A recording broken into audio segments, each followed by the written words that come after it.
नमस्कार। आपका वामिका एकेडमी पर स्वागत है। आज का नया चैप्टर आपका यानी लेखांकन समीकरण अकाउंटिंग इक्वेशन के बारे में बात करेंगे।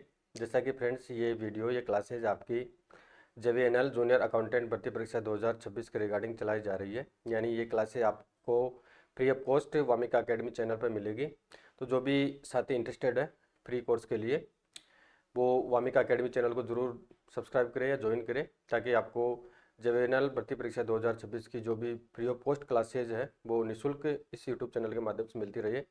यानी आपका जो पार्ट 1 है, पार्ट ए है, अकाउंट्स वाला पार्ट, कॉमर्स वाला सब्जेक्ट वाला पार्ट है, यानी 60% इसका वेटेज है, वो इस चैनल के माध्यम से फ्री ऑफ कॉस्ट करवाया जाएगा आपको। और ये क्लासेस फ्रेंड्स आपको डेली, लगभग डेली आपको वामिका एकेडमी यूट्यूब चैनल पर मिलती रहेगी। यानी इसका कोई चार्जेज नहीं है, निःशुल्क रहेगी। और साथ में आपको जो भी पीडीएफ है वो भी टेलीग्राम चैनल के माध्यम से आपको निःशुल्क, साथ में बाईलैंग्वेज पीडीएफ मिलेगी और साथ में बाईलैंग्वेज आपके एमसीक्यूज भी, जैसे चैप्टर कंप्लीट होता है आपको तुरंत टेलीग्राम चैनल पर भेज दी जाएगी। तो आप टेलीग्राम चैनल को जरूर ज्वाइन करें। इसका लिंक मैंने वीडियो के डिस्क्रिप्शन में डाल रखा है, वहाँ से आप टेलीग्राम चैनल को ज्वाइन कर सकते हैं। और ये विशेष रूप से ध्यान रखें कि आपको जो क्लासें मिलेगी वो मैंने यूट्यूब पर एक प्लेलिस्ट बना रखी है। उस प्लेलिस्ट का नाम है जेवीएनएल जूनियर अकाउंटेंट क्लासेज नाम से। जो भी वीडियो है जूनियर अकाउंटेंट के, वो सभी वीडियो इन्फॉर्मेशन उसी में डाली जाएगी। तो अब तक 5-7 वीडियो उसमें अपलोड कर दिए गए हैं, आप वहाँ से जो भी अब तक क्लासेज डाली गई उनको देख सकते हैं। ठीक है, ये क्लासेज आपको उसी प्लेलिस्ट यानी जेवीएनएल जूनियर अकाउंटेंट क्लासेज के नाम से मिलेगी। तो आज का चैप्टर आपका यानी अकाउंटिंग क्वेश्चन के बारे में बात करेंगे। ठीक है, स्टार्ट करते हैं चैप्टर को। यानी आपका लेखांकन समीकरण है। तो पहले बात करेंगे अकाउंटिंग इक्वेशन होता क्या है। यानी अकाउंटिंग इक्वेशन का मतलब होता है जब आपकी बैलेंस शीट होती है। ठीक है, अभी देखेंगे बैलेंस शीट का प्रारूप। तो चिट्ठे को समीकरण के रूप में लिखने को समीकरण कहते हैं। क्या कहते हैं? यानी जो आपका बैलेंस शीट होता है उसको इक्वेशन के रूप में लिखने को ही एक तरीके से इक्वेशन कहा जाता है। यानी लेखांकन समीकरण द्विपक्षीय अवधारणा पर आधारित होता है। यानी जो आपका लेखांकन समीकरण होता है, अकाउंटिंग इक्वेशन होती है, वो द्विपक्षीय एंड डबल एंट्री सिस्टम पर आधारित होता है। डबल एंट्री सिस्टम का मीन्स डेबिट एंड क्रेडिट। ठीक है, तो अब इसका परफॉर्मा, वो बैलेंस शीट का परफॉर्मा देखते हैं कि आपकी जो बैलेंस शीट होती है उसका परफॉर्मा क्या होता है।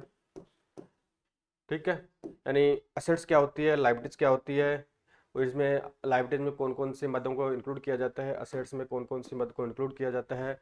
ठीक है, डिटेल से बात करेंगे। तो देखिए, परफॉर्मा हो बैलेंस शीट असेट्स का है। एक साइड यानी आपका लाइबिलिटी साइड आएगा, लेफ्ट साइड। तो ये विशेष एग्जाम में क्वेश्चन पूछ लेंगे, लेफ्ट साइड किन मदों को दर्शाया जाता है। तो लेफ्ट यानी बाई साइड आपका लाइबिलिटीज आ जाएगा, और आपका राइट साइड यानी दाई साइड आपका असेट्स आ जाएगा। क्या आ जाएगा? असेट्स। यानी लाइबिलिटीज बोले तो दायित्व है, असेट्स बोले तो संपत्ति। ठीक है, अब लाइबिलिटीज को देखें तो लाइबिलिटीज में आपका एक क्रेडिटर आता है, क्या आता है? लेनदार आते हैं। ठीक है, फिर आपका बिल्स पेबल आता है, फिर आपका बैंक ओवरड्राफ्ट आता है, और लास्ट में आपका कैपिटल आता है। ठीक है, तो इसमें ये तो एग्जाम्पल के तौर पे राशि यहाँ पे अमाउंट लिख रखी है। फिर आपका असेट साइड में देखिए तो कैश इन हैंड आ जाएगा, कैश एट बैंक आ जाएगा, डेटर्स आ जाएंगे, बिल्स रिसीवेबल आ जाएगा, मशीनरी आ जाएगी, और बिल्डिंग आ जाएगी। जो भी संपत्ति जो होती है, ठीक है, चाहे वो स्थायी संपत्ति हो चाहे करंट संपत्ति हो, वो असेट साइड में आएगी। और जो आपके लाइबिलिटीज है, चाहे वो स्थायी आपके दायित्व है चाहे चालू दायित्व है, वो आपके लाइबिलिटी साइड में आ जाएंगे। फिर दोनों राशियों का यानी आपका जो लाइबिलिटी साइड का राशि का योग प्लस असेट साइड की राशि का योग, अमाउंट का योग लगा दिया जाएगा। तो इसमें जो दोनों पक्ष है आपका लाइबिलिटी साइड और असेट साइड, या लेफ्ट साइड या राइट साइड का योग हमेशा बराबर होना चाहिए। इसी को ही लेखांकन समीकरण कहा जाता है। नेक्स्ट है बाई यानी लेफ्ट। लेफ्ट और पूंजी तथा दायित्व यानी जैसे कि अब जस्ट बात हो चुकी है, यानी जो आपका लेफ्ट साइड होता है उसमें तो आपका कैपिटल होता है, और लाइबिलिटीज होती है। क्या होती है? यानी बाई और पूंजी तथा दायित्व, तथा दाई या बोले तो राइट साइड आपका असेट्स को दिखाया जाता है, जिसमें असेट्स में कौन कौन सी मदें होती है उनके बारे में बात कर चुके हैं। नेक्स्ट आपका चिट्ठे के दोनों पक्षों का योग हमेशा बराबर होता है, जैसा कि अकाउंटिंग इक्वेशन की यही मतलब होता है। यानी आपका LHS इक्वल टू RHS, यानी दायां पक्ष बराबर बायां पक्ष, दायां पक्ष बराबर बायां पक्ष बराबर होना चाहिए। ठीक है, तो चिट्ठे के दोनों पक्षों का योग हमेशा बराबर होता है। यानी असेट्स का पक्ष भी, असेट्स का और लाइबिलिटीज का जो योग आएगा अमाउंट का, वो दोनों बराबर होने चाहिए। अब इसका एग्जाम्पल देखते हैं, लेखांकन समीकरण के उदाहरण कौन कौन से हैं। उपरोक्त चिट्ठे के अनुसार देख रहे हैं, यानी आपका जो उपरोक्त चिट्ठा, एक बार राशि को देख लेते हैं ताकि आपको अच्छी तरह समझ में आ जाएगा। एक एग्जाम्पल की तरह देख रहे हैं इसको, समीकरण को हल करेंगे।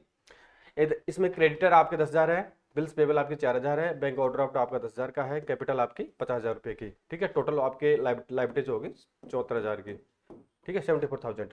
और इसी तरीके से देखिए कैश इन हैंड आपका 2,000 का है, कैश एट बैंक 10,000 का है, डेटर साइन आपके देनदार 20,000 के हैं, बिल्स रिसीवेबल आपकी 4,000 के हैं, मशीनरी आपकी 14,000 की है और बिल्डिंग आपका 24,000 का है। तो इस तरीके से आपका जो असेट साइड का योग है वो भी 74,000 रुपये आ जाएगा, यानी आपका असेट्स बराबर लाइबिलिटीज बराबर है।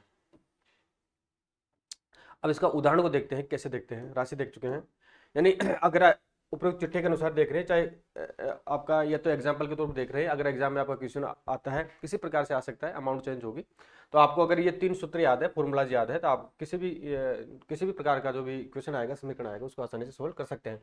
अगर एग्जाम में आपको क्वेश्चन पूछा जाएगा असेट्स निकालनी है, आपको क्या निकालनी है, असेट्स निकालनी है, तो असेट्स निकालने का सूत्र होता है आपका, ये ध्यान रखना है, सूत्र को आपको ध्यान रखना है, कैपिटल प्लस लायबिलिटीज। क्या जाएगा, यानी असेट्स निकालने का सूत्र होता है कैपिटल प्लस लायबिलिटीज। ठीक है, एक फॉर्मूला था आपका, ये नंबर हो गया। असेट्स निकालना हो तो कैपिटल प्लस लायबिलिटीज कर देंगे। अब इसके अकॉर्डिंग देखें तो असेट्स यहाँ पे आपकी 74,000 रुपये दे रखी है, कितनी दे रखी है, 74,000। तो कैपिटल प्लस लायबिलिटीज है, तो कैपिटल आपकी जो उपरोक्त चिट्ठा देखा था उसमें 50,000 की थी, और लायबिलिटीज आपकी टोटल आपके बीपी थे, क्रेडिटर थे, उनको मिला के आपकी 24,000 की थी। ठीक है, तो इसी प्रकार से आपका कैपिटल आ जाएगा यहाँ पे 50,000 प्लस 24,000। ठीक है, तो इस प्रकार से आपका ये असेट से 74,000 रुपये निकल के आ जाएगा। उपरोक्त चिट्ठे के अनुसार बात कर रहे हैं, चाहे अब कौन सी भी राशि हो, चाहे किसी प्रकार का एग्जाम्पल आए आपके एग्जाम में, अगर आपको ये फॉर्मूलाज याद है तो आप आसानी से इस क्वेश्चन का सॉल्यूशन कर सकते हैं। ठीक है, असेट्स निकालने का सूत्र होता है कैपिटल प्लस लायबिलिटीज। अब नेक्स्ट आगे बात करें, यानी अगर आपको कैपिटल निकालनी है, क्या निकालना है, कैपिटल आपको निकालना है, एग्जाम में पूछ ले कि कैपिटल निकालो, तो कैपिटल निकालने का सूत्र होता है फ्रेंड्स आपका असेट्स माइनस लायबिलिटीज। क्या आ जाएगा, असेट्स माइनस लायबिलिटीज। क्या जाएगा, असेट्स माइनस लायबिलिटीज। तो असेट्स आपकी कितने की, 74,000 की है उपरोक्त समीकरण के चिट्ठे के अकॉर्डिंग, और आपकी लायबिलिटीज है कितने की है, 24,000 का। ठीक है, तो इसमें से 74 में से 24 माइनस कर देंगे तो आपका कैपिटल आ जाएगा 50,000 का। कितना आ जाएगा, जैसा कि यहाँ पे कैपिटल 50,000 है, तो यहाँ ये आपका 50,000 रुपये कैपिटल आ गया। अब लास्ट आपका फॉर्मूला है, लायबिलिटीज अगर आपको निकालनी है, क्या निकालनी है, लायबिलिटीज अगर आपको निकालनी है तो लायबिलिटीज का सूत्र होता है, क्या निकालना आपको, एग्जाम पूछे लायबिलिटीज निकालें तो आपको कैसे निकालना है, तो इसका सूत्र होता है आपका असेट्स माइनस कैपिटल। क्या जाएगा, असेट्स माइनस कैपिटल, यानी इससे थोड़ा सा विपरीत है, कैपिटल निकालेगा असेट्स माइनस लायबिलिटीज था, और तो आपका अगर आपको लायबिलिटीज निकालनी है तो असेट्स माइनस कैपिटल कर देंगे, तो असेट्स आपकी उपरोक्त चिट्ठे के अनुसार 74,000 रुपये की थी, और कैपिटल आपका 50,000 का था। ठीक है, 50,000 का था, तो बराबर इक्वल टू 24,000 रुपये आपका लायबिलिटीज आ जाएगा। ठीक है, इस प्रकार से आपके असेट्स, कैपिटल और लायबिलिटीज अगर निकालनी है तो इस फॉर्मूले के अकॉर्डिंग आप निकाल सकते हैं। ठीक है, नेक्स्ट बात करें मूलभूत या आधारभूत तत्व देखते हैं, तो इसके जो मूलभूत या आधारभूत तत्व होते हैं बैलेंस शीट के, वो 3 मदें होती है। कौन कौन सी होती है, एक तो आपका असेट्स हो जाएगा यानी संपत्ति हो जाएगी, कैपिटल हो जाएगा और लायबिलिटीज हो जाएगी। ठीक है, अगर इनके अभी शेषों के बारे में बात करेंगे तो बैलेंस कौन कौन सा होता है, अभी यहाँ पे वर्बली पहली बात कर लेते हैं। असेट्स का बैलेंस होता है, असेट्स का बैलेंस डेबिट होता है। ठीक है, और फिर आपका कैपिटल होता है, कैपिटल का बैलेंस आपका सीआर होता है, और फिर आपका लायबिलिटीज है, लायबिलिटीज का बैलेंस भी आपका सीआर होता है, यानी ये जो आपके दायित्व हो गए। ठीक है, और ऊपर वाला आपका असेट्स हो गई, तो जितनी भी असेट्स होती है उसका बैलेंस डेबिट होता है, और कैपिटल का और लायबिलिटीज का बैलेंस, जो भी लायबिलिटीज होती है आपकी, उसका बैलेंस सीआर होता है। ठीक है, अब इसको डिटेल से देखेंगे, यानी खातों का वर्गीकरण, क्लासिफिकेशन ऑफ अकाउंट्स, यानी नाम और जमा करने के कौन कौन से नियम होते हैं वो देखते हैं, ये महत्वपूर्ण है। अगर आप, हालांकि आप कॉमर्स के विद्यार्थी है तो आप लोगों को इसमें किसी प्रकार कोई दिक्कत ऑलरेडी आप सब जानते हैं, सिर्फ आपको एक रिवीजन करना है। तो टाइप्स ऑफ अकाउंट्स के बारे में बात कर रहे हैं, तो खातों के प्रकार, 5 प्रकार के अकाउंट्स होते हैं, यानी जो आपके अकाउंट्स होते हैं, खाते होते हैं, वो 5 प्रकार के होते हैं। अब उनका बैलेंस देखेंगे, कौन कौन से इसके रूल्स होते हैं एंट्री करने के, तो 5 टाइप्स के आपके अकाउंट्स होते हैं। अब इनको नेमली देखते हैं। फर्स्ट तो आपका हो गया आपका असेट्स अकाउंट। क्या हो गया, पहला खाता हो गया आपका असेट्स अकाउंट यानी संपत्ति खाता, फिर हो गया आपका लायबिलिटीज अकाउंट यानी दायित्व खाते, फिर हो गया आपका नेक्स्ट 3rd नंबर का कैपिटल अकाउंट यानी पूंजी खाता, फिर आपका चौथे नंबर का है इनकम एंड प्रॉफिट अकाउंट यानी आई एम लाभ खाते। क्या है, इनकम एंड प्रॉफिट अकाउंट है, और लास्ट में आपका एक्सपेंसेज एंड लॉसेज यानी व्यय एवं हानि खाते हैं। अगर इनके बैलेंसेज के बारे में बात करें यहाँ पे, यानी इनका बैलेंस शेष क्या होता है, संपत्ति खातों का बैलेंस आपका होता है डेबिट। क्या होता है, डेबिट, और दायित्व खातों का बैलेंस होता है आपका सीआर, और कैपिटल अकाउंट का बैलेंस होता है आपका सीआर, यानी ये व्यक्तिगत खाता होता है। इनकम एंड प्रॉफिट अकाउंट का बैलेंस होता है आपका सीआर। ठीक है, और एक्सपेंसेज एंड लॉसेज अकाउंट का बैलेंस होता है आपका डीआर। ठीक है। यानी मोटा मोटा रूप से देखें कि जो भी संपत्तिज होती है उसका बैलेंस डेबिट होता है, और जितने भी लाइबिलिटीज होती है उसका बैलेंस सीआर होता है, और जितने भी हानि या एक्सपेंसेस होते हैं उनका बैलेंस डेबिट होता है, और जितने भी रेवेन्यू प्रॉफिट होते हैं उनका बैलेंस सीआर होता है। ठीक है। तो अब इनको देखते हैं आगे। अभी इनके जो भी अकाउंट्स बताए उपरोक्त 5, इनका थोड़ा डिटेल से देख लेते हैं, इनमें किस किस को शामिल किया जाता है। देखो, फर्स्ट है आपका असेट्स अकाउंट, यानी वे खाते जो मूर्त यानी टेंजिबल एंड इंटेंजिबल, यानी वे खाते जो मूर्त एवं अमूर्त संपत्तियों से संबंधित होते हैं, जैसे आपका कैश हो गया, एंड रोकड़ हो गया, डेटर्स हो गए, देनदार हो गया, मशीनरी हो गया, भवन हो गया, इक्विपमेंट हो गया और गुडविल हो गया, ये आपके असेट्स अकाउंट कहलाते हैं। यानी उपरोक्त जो मध्य दे रखी है वो असेट्स अकाउंट के अंतर्गत आती है, यानी संपत्ति खातों के अंतर्गत आती है।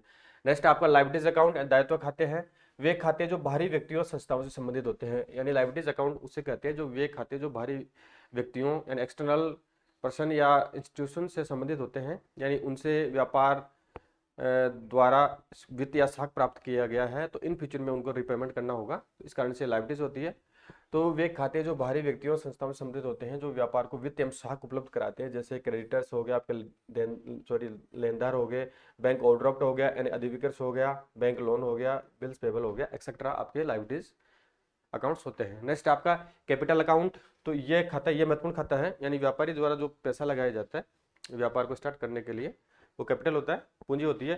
तो यह खाता व्यापार के स्वामी से संबंधित होता है, यानी जो कैपिटल अकाउंट होता है वो व्यापार के स्वामी से संबंधित होता है, और ये आपका एक तरह से देखे, यानी मैं जनरल में बात कर चुका हूँ इसकी, यानी एक तरह से व्यक्तिगत खाता होता है, पर्सनल अकाउंट होता है, और इसका बैलेंस होता है सीआर होता है, और ये पृथक अस्तित्व अवधारणा के अनुसार इस खाते का निर्माण किया जाता है, सेपरेट एंटिटी कंसेप्ट के अनुसार, क्योंकि व्यापार तथा व्यापारी का जो संबंध होता है वो पृथक पृथक होता है।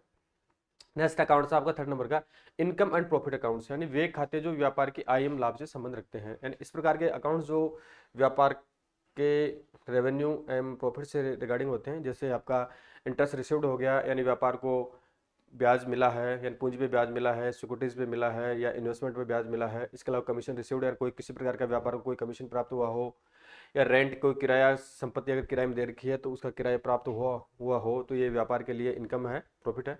नेक्स्ट है डिविडेंड है, यानी कोई लाभ प्राप्त हुआ हो या किसी वस्तु की बिक्री की है तो आप व्यापार को इससे आय एवं लाभ प्राप्त होते हैं। नेक्स्ट आपका लास्ट अकाउंट है एक्सपेंसेस एंड लॉसेज अकाउंट, यानी व्यय एवं हानि खाते हैं। ठीक है, यानी वे खाते व्यापार के व्यय एवं हानियों से संबंधित होते हैं। अब कौन कौन से खाते हैं, एक तो आपका रेंट पेड हो गया, यानी व्यापार द्वारा कोई किराया चुकाया गया हो, यानी कोई मशीनरी किराए पे ली गई हो या कोई भवन किराए पे लिया गया हो, एक्सेट्रा जो भी एक्सपेंसेस होते हैं वो रेंट पेड हो गया।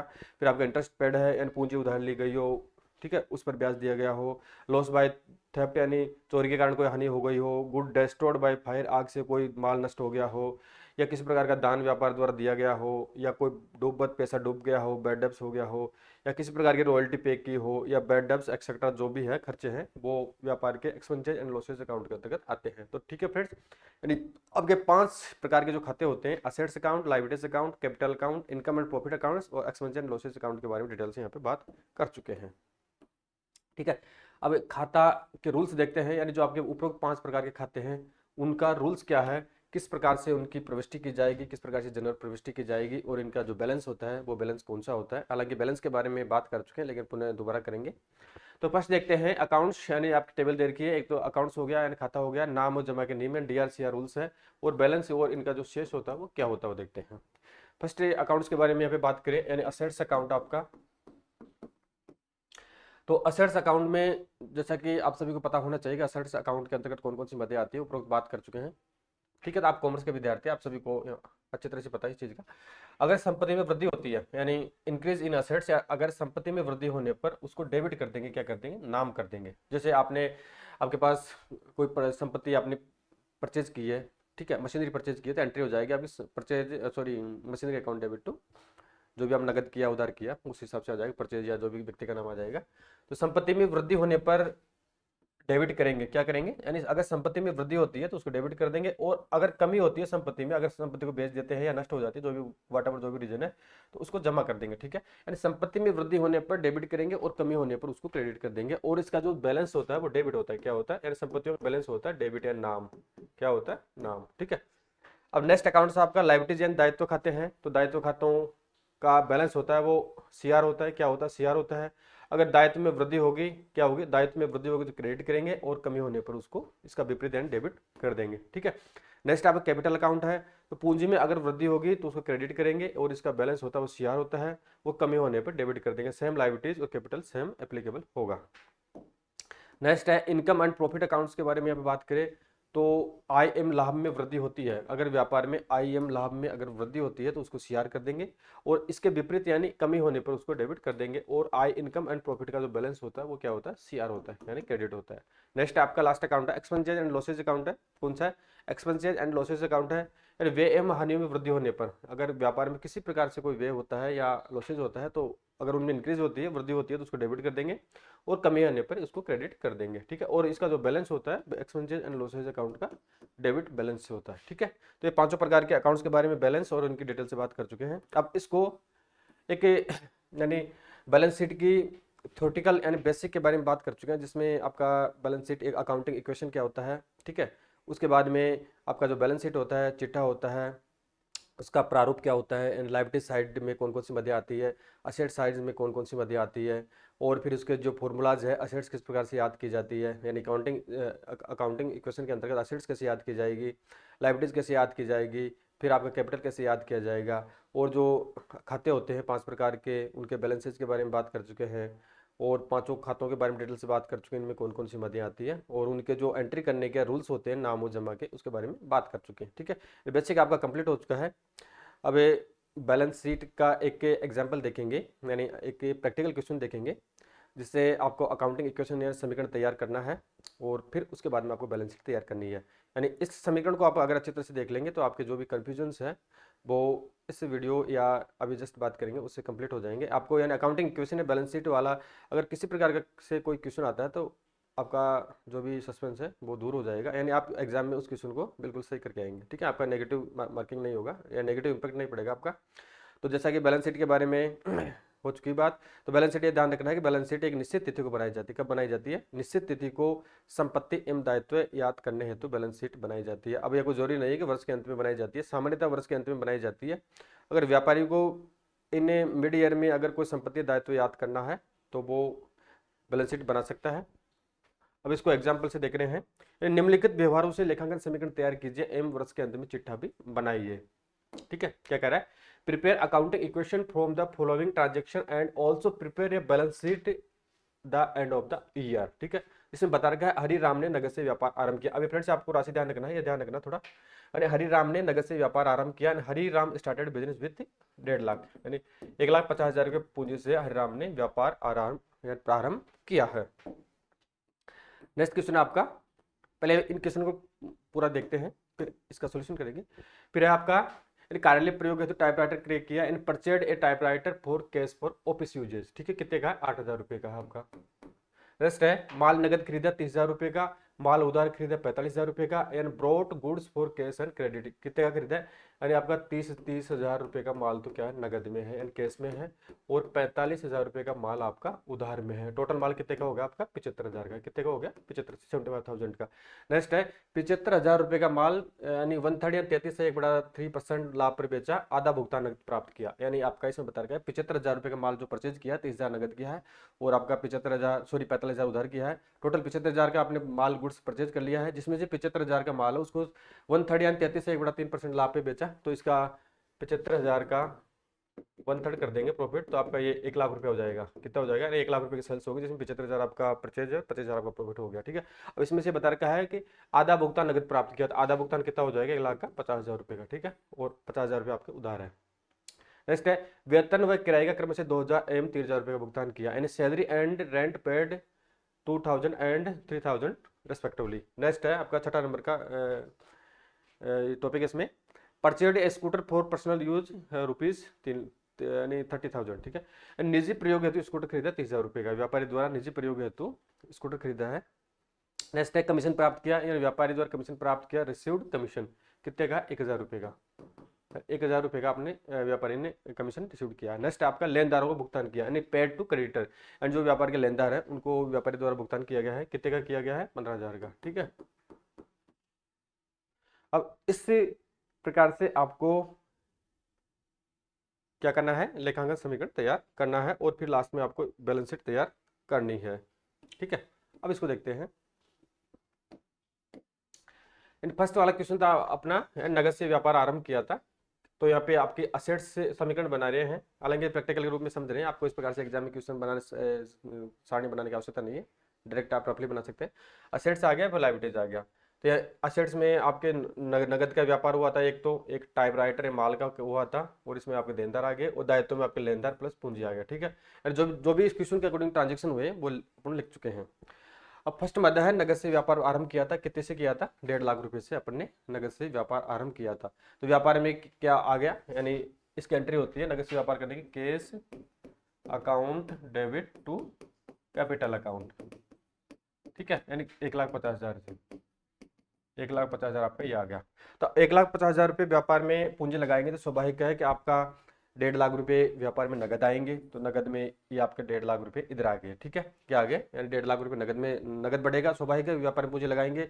तो इसके साथ साथ प्रत्येक अस्तित्व अवधारणा के अकॉर्डिंग जो कैपिटल है वो व्यापार का दायित्व होता है। ठीक है, तो इस कारण से जो पूंजी है वो एक लाइबिलिटीज हो जाएगी, कितने की हो जाएगी, 1.5 लाख रुपए की। नगद भी बढ़ा है, साथ साथ में आपका प्रत्येक अस्तित्व अवधारणा के अकॉर्डिंग आपका दायित्व भी इसमें 1.5 लाख रुपए का बढ़ गया है। ठीक है, तो समीकरण हो गया आपका 1.5 लाख और 1.5 लाख। फिर सेकंड नंबर की मत्ती आपकी, कार्यालय हेतु टाइपराइटर क्रय किया, यानी कार्यालय हेतु टाइपराइटर क्रय किया है। ठीक है, तो इस संबंध में स्वाभाविक है कि 8,000 रुपये का क्रय किया था, ऊपर देख चुके हैं। तो 8,000 रुपये आपके पहले 1.5 लाख रुपये नगद थे व्यापार में, 8,000 रुपये नगद क्रय कर लिया, तो स्वाभाविक है कि 8,000 रुपये माइनस हो जाएंगे।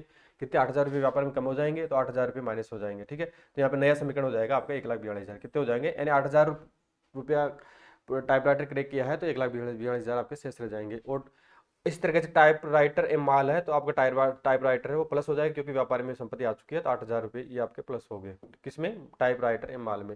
फिर देनदार आपको कुछ नहीं बढ़ेगा, लेनदार में कोई फर्क नहीं आएगा, और आपका जो कैपिटल है उसमें कोई चेंजिंग नहीं होगा। नेक्स्ट आपकी थर्ड नंबर की मद थी, यानी माल नगद एवं उधार खरीदा, यानी माल था वो नगद भी खरीदा था और उधार भी खरीदा था। ठीक है, तो नगद तो आपका 30,000 रुपये में परचेज किया था व्यापारी ने, कितने में किया था, 75,000 का कुल माल खरीदे था, जिसमें से आपके 30,000 रुपये नगद में खरीदे थे। तो 30,000 रुपये नगद में परचेज कर लिया है, कितने में कर लिया, 30,000 नगद परचेज किया। पहले आपके 1,42,000 रुपये कैश व्यापार में मौजूद था, तो 30 माइनस कर देंगे तो 1,12,000 आपके शेष रह जाएंगे। ठीक है, वो इसी तरीके से टाइपराइटर माल, कुल माल आपका आ गया 75,000, 30,000 नगद का, 45 आपका उधार का, तो 75,000 रुपये का आपका माल यहाँ पे आ चुका है। तो टोटल कर देंगे 83,000 रुपये का माल हो जाएगा, यानी 75 का माल प्लस 8,000 का आपका टाइपराइटर। देनदारों में कोई फर्क नहीं आएगा, और आपके लेनदार है, तो इसमें अब लेनदार आपके 45,000 के बढ़ेंगे, क्यों बढ़ेंगे, क्योंकि क्रेडिटर आपने 45,000 रुपये का उधार माल परचेज किया है, इस कारण से व्यापार का दायित्व हो गया, 45,000 का आपके लेनदार हो चुके हैं। ठीक है, ये आपके 45,000 हो गए नया समीकरण के अकॉर्डिंग, और पूंजी में कोई चेंजिंग नहीं होगा। नेक्स्ट बात करें, चौथे नंबर का आपका मद है, यानी माल 1/3 यानी 33 से 1/3% लाभ पर आधा नगद व आधा उधार बेचा है, ये महत्वपूर्ण है। यानी आपने 75,000 का माल परचेज किया था, जिसमें से 33 से 1/3% लाभ पर बेचा, यानी आपका 33% लाभ पे होगा, 1,00,000 रुपए का आपने माल बेच दिया, जिसमें 25 का आपका लाभ हो गया। तो आधा आधा आपने 50,000 का नगद बेचा है और 50,000 का आपने उधार माल बेचा है। ठीक है, अब इसमें आपने नगद माल बेचा है आधा, ठीक है, तो 50,000 आधा हो गया, तो स्वाभाविक है नगद बेचेंगे तो व्यापार में पैसा आएगा, तो 50,000 रुपये आपका यहाँ पे पूंजी बढ़ गई है, यानी 1,12 प्लस 50 हो गया, आपका 1,62,000 हो गया। ठीक है, नया समीकरण। फिर इसमें से आपने जो माल था आपका 75,000 का आपने बेच दिया है, तो माल आपका यहाँ माइनस हो जाएगा, 75,083 में से 75 माइनस कर देंगे तो आपका 8,000 रुपये का माल, यानी टाइपराइटर सिर्फ वही शेष रहेगा। फिर आपके देनदारों के बारे में बात करें, एंड डेटर्स के बारे में बात करें, तो डेटर्स क्यों बढ़ेंगे, क्योंकि आपने माल उधार बेचा था, 50,000 रुपये का नगद बेचा था, लेकिन आपने 50,000 का उधार माल बेचा है, तो इस कारण से आपके जो देनदार है वो बढ़ जाएंगे, व्यापार की संपत्ति है डेटर्स, तो 50,000 रुपये आपका देनदार बढ़ जाएंगे। नेक्स्ट बात करें लेनदार, लेनदारों में कोई चेंजिंग नहीं होगा इस समीकरण की, 45,000 पहले वाले रहेंगे। और जो आपकी कैपिटल है ये महत्वपूर्ण है, यानी पहले आपकी कैपिटल थी 1.5 लाख रुपये, कितना थी फ्रेंड्स, 1.5 लाख रुपया। अब उसमें से 25,000 का प्रॉफिट हो गया व्यापार को, तो स्वाभाविक है कि, यानी ये ध्यान रखना है कैपिटल में जो भी प्रॉफिट होते हैं वो ऐड होते हैं, अगर जो भी लॉसेज होते हैं वो माइनस हो जाते हैं। तो कैपिटल पहले आपकी 1.5 की थी, 75 का आपका प्रॉफिट हो गया, तो आपकी टोटल कैपिटल हो गई 1,75,000, कितने हो गए, 1,75,000, यानी 1,75,000 की आपकी कैपिटल हो चुकी है। नेक्स्ट मत देखें, जो भी क्वेश्चन की मत दे रखी है या समीकरण दे रखा है। तो नया समीकरण आपका पूंजी आपकी 162 हो जाएगी, टाइपराइटर 8000 का रह जाएगा, देनदार 50 के रह जाएंगे, लेनदार में कोई चेंजिंग नहीं होगी 45 करेंगे, और कैपिटल आपकी 1,75,000 की आ जाएगी। नेक्स्ट है वेतन व किराया चुकाया, यानी आपने सैलरी और रेंट पेड किया है, कितने का चुका है? 5,000 का चुका है, यानी सैलरी और रेंट दोनों आपका 5,000 का है, तो 5 माइनस कर देंगे इसमें से, क्योंकि पूंजी में से कमी हो रही है, तो फिर आपका नया समीकरण आ जाएगा 1,57,000। कितना आ जाएगा? 1,57,000, ठीक है। और यहाँ पे टाइप राइटर माल में कोई चेंजिंग नहीं होगा, और आपके देनदारों में कोई चेंजिंग नहीं होगा, लेनदारों में कोई चेंजिंग नहीं होगा। और जो भी आपके पहले 1,75,000 की पूंजी थी, कितने की थी? 1,75,000 की आपकी पूंजी थी, यानी प्रॉफिट इंक्लूड करने के बाद में 1,75,000 में से ध्यान रखना है कि जो भी प्रॉफिट होते हैं वो कैपिटल में ऐड किए जाते हैं, और जितने भी लॉसेज होते हैं, खर्चे होते हैं, वो कैपिटल में माइनस किए जाते हैं। तो इसमें से 5,000 रुपये का सैलरी एंड रेंट पर खर्चा कर दिया है, ठीक है, तो माइनस कर देंगे, तो यहाँ पे 1,70,000 रुपये आपका कैपिटल शेष रह जाएगा। कितना रह जाएगा? 1,70,000 रुपया, ठीक है। तो नया समीकरण आपका रह गया 157, तो आपके नगद हो गए, 8,000 का टाइपराइटर है, 50,000 के डेटर्स है, 45,000 का आपके लेनदार एंड क्रेडिटर्स है, और 1,70,000 रुपये का आपका क्या है? कैपिटल है। अब नेक्स्ट है आपका लास्ट, और इसमें 2 ट्रांजेक्शन और रह रहे हैं अभी आपके। इसमें बता रखा है, छठे नंबर को देखें, यानी निजी प्रयोग हेतु स्कूटर खरीदा है, यानी व्यापारी ने निजी प्रयोग हेतु स्कूटर खरीदा है, व्यापार की पूंजी को विड्रॉल किया है, पहले आपकी कैपिटल थी 157, ठीक है, उसमें माइनस कर देंगे 30,000 के स्कूटर परचेज कर लिया है, तो नया समीकरण आप आ जाएगा आपका 1,27,000। कितना आ जाएगा? 1,27,000। वो टाइपराइटर में कोई चेंजिंग नहीं होगा, डेटर्स में कोई चेंजिंग नहीं होगा, क्रेडिट में कोई चेंजिंग नहीं होगा, और जो पूंजी आपकी 1,70,000 थी उसमें से 30,000 माइनस करेंगे, ठीक है, करेंगे, क्योंकि पूंजी व्यापार में कमी हुई है, आहरण किया है, तो आपकी जो पूंजी है वो 1,40,000 रह जाएगी। कितनी रह जाएगी? 1,40,000 रुपये आपकी पूंजी रह जाएगी। अब नए समीकरण देख चुके हैं, 127, 8, 50, 45 और 140, ठीक है। अब लास्ट में एक और किया है, लास्ट में आपका 8वें नंबर की मद है, उसमें एक भुगतान किया है लेनदारों को, व्यापारी द्वारा भुगतान किया गया है, लेनदारों को भुगतान किया गया है, कितने का किया गया है? जैसे ऊपर क्वेश्चन देख चुके हैं, 15,000 रुपये का, ठीक है। तो लेनदारों को 15,000 का भुगतान किया है, पहले आपकी, सॉरी, इसमें एक चीज भूल गया, ऊपर 7वें नंबर का कमीशन प्राप्त किया, यानी कमीशन 1,000 का प्राप्त किया है, तो एक पहले 1,27 आपकी नगद थे, तो 1,28 हो गया। कितना हो गया? 1,28 हो गया। इसमें कोई चेंजिंग नहीं होगा, टाइपराइटर में इसमें कोई चेंजिंग नहीं होगा, 45 में कोई चेंजिंग नहीं होगा, और आय प्राप्त हुई है, पहले आपकी 1,40 थी यानी कैपिटल, तो 1,000 कमीशन प्राप्त हो गया, तो यहाँ पे आपका 1,41 यानी 1,41,000 रुपया हो गया। नेक्स्ट है लेनदारों को भुगतान किया, यानी जो लास्ट मद है, लेनदारों यानी जो क्रेडिटर है व्यापारी में, उनको व्यापारी द्वारा भुगतान किया, कितने का किया गया? 15,000 का, तो 15,000 रुपये इसमें माइनस कर देंगे, तो लास्ट आपका जो समीकरण आएगा, यानी लास्ट अंतिम समीकरण हो जाएगा आपका 1,13,000, तो आपका केस हो गया। कितना हो गया?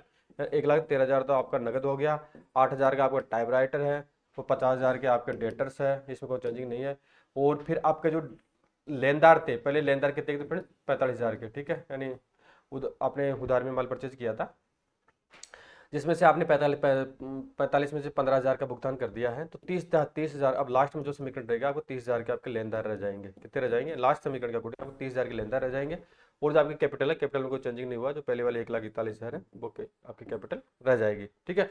तो उपयुक्त लेखांकन समीकरण के आधार पर चिट्ठा आपको तैयार करना है, वो किस प्रकार से करना है वो देखते हैं, ठीक है। मैंने अच्छी तरह से आपको समझा दिया है, अगर आपने अच्छी तरह से इसको देखा होगा तो आपके जो भी डाउट्स है वो क्लियर हो चुके होंगे। अब बैलेंस शीट तैयार करना है, तो ऊपर आएगा आपका इसका बैलेंस शीट बनाने से पहले ऊपर लिखना होता है heading balance sheet as on, जो भी आपने जिस तारीख को बना रहे हैं, सामान्यतः अंतिम और 31 मार्च को बनाई जाती है, जो भी तारीख है आपके, तो 31 मार्च जैसे 2025 को बना रहे वो आ जाएगा, ठीक है। फिर यहाँ पे आपका इस साइड में आपका कॉलम लाइबिलिटीज आ जाएगा, हालांकि इसके बारे में आप सब जानते हैं कैसे बनाते हैं, अमाउंट आ जाएगा, असेट्स और अमाउंट आ जाएगा। अब यहाँ पे लाइबिलिटी साइड में लेफ्ट साइड के बारे में बात करें, तो लेफ्ट साइड में आपके जो क्रेडिटेड यानी जो लेनदार है, क्रेडिटर्स, ठीक है, लास्ट वाला जो क्रेडिटर्स का आपका आया था ये कॉलम, अंतिम समीकरण में 30,000 रुपये का आप क्रेडिटर आ गए थे, और कैपिटल थी आपकी लास्ट में, कैपिटल कितनी रही थी? 1,41,000। कितनी रही थी फ्रेंड्स? 1,41,000 की, 1,71,000 आपका लाइबिलिटी साइड में आ जाएगा। कितना आ जाएगा? 1,71,000 आपका लाइबिलिटी साइड में पूंजी आ जाएगी। अब असेट साइड के बारे में बात करें, असेट साइड में आपका केस था 1,13,000। कितना था? जैसा कि जस्ट अंतिम समीकरण में आपको 1,13 आया था, तो 1,13 आपका ही असेट साइड में आ गया। डेटर्स आपके 50,000 के थे, ठीक, कितने के थे? 50,000 आ गया। वो टाइपराइटर था या टाइपराइटर माल जो भी है, तो आपका 8,000 का था, तो ये भी आपका 1,71,000 का आ गया। यानी दोनों पक्षों का योग, यानी असेट्स तथा लाइबिलिटी साइड का दोनों पक्षों में बराबर होना चाहिए, तभी आपका लेखांकन समीकरण या बैलेंस शीट सही है, ठीक है।